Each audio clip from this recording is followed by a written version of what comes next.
తరఫున నా కృతజ్ఞతలు తెలుపుకుంటున్నాను. ధన్యవాదాలండి. క్షత్రియ సేవా సమితి ద్వారా కూడా మా ప్రభాస్ గారు మాకు ఇక్కడికి వచ్చి ఏమైనా చేసే అవకాశం ఉంటుందా? తప్పుకుంటానండి బాబు. ఎప్పుడు కూడా ఎవరికైనా దేనికైనా కూడా ఎవరైనా ఆపద ఉంది అంటే ముందుకు వస్తారు, ముందుకుంటారు.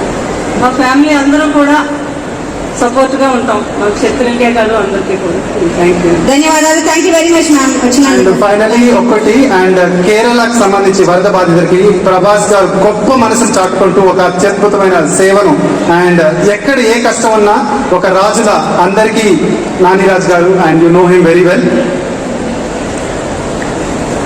సో మా నానిరాజ్ గారు ముందుండి ఇలాంటి మంచి మంచి కార్యక్రమాలు ఎంతో మందికి అండగా నానిరాజ్ గారు, నాగరాజు గారు అందరూ వారు వెనకాతలు మేముండి మీ అందరికీ కూడా సపోర్ట్గా ఉంటామని నేను ఈరోజు కృష్ణరాజు గారి భార్యగా మీ అందరికీ నేను చెప్పడం జరుగుతుంది. Thank you so much. ఏదైనా మంచి డైలాగ్తో ఏం చేస్తే చాలా బాగుంటుందేమో. ఒకటి, ఇప్పుడు కృష్ణరాజు గారి డైలాగ్ కావాలా, ప్రభాస్ గారి డైలాగ్ కావాలా, ఆడియన్స్ డిసైడ్ చేస్తారు.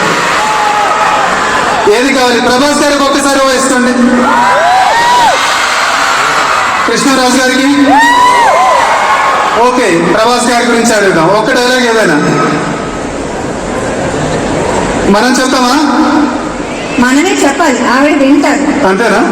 అది సంస్కారం. ఓకే, సో ఏ డైలాగ్ చెప్తాం ప్రభాస్ గారి? సారీ, ఆడియన్స్ నుంచి అడుగుదాం. ఏది చాలా బాగా ఇష్టం ఆడియన్స్ కి? బిల్లా, బాహుబలి. ఓకే, ఏ డైలాగ్ చాలా బాగా ఇష్టం? అర్థం అవ్వలేదు.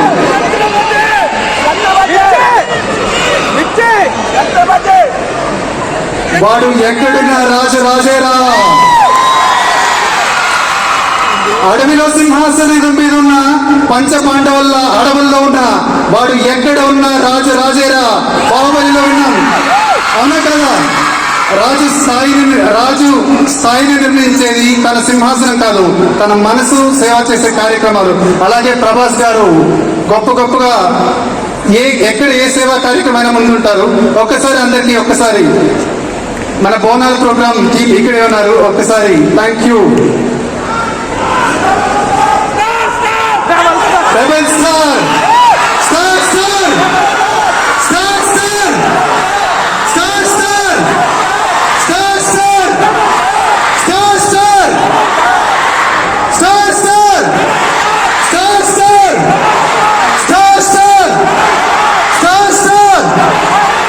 తొందరలోనే ప్రభాస్ గారు కూడా ఇదే వేదికకి రావాలి అని కోరుకుంటున్నాం. Thanks madam, thank you very much. మీ అమూల్యమైన సమయం ఇక్కడ కేటాయించినందుకు ధన్యవాదాలు. నమస్కారం, కృతజ్ఞతలు. అండ్ వెయిట్ చేస్తాం ప్రభాస్ గారికి ఇదే వేదిక మీద కలుద్దాం. ఓకేనా? మరి ఇప్పుడు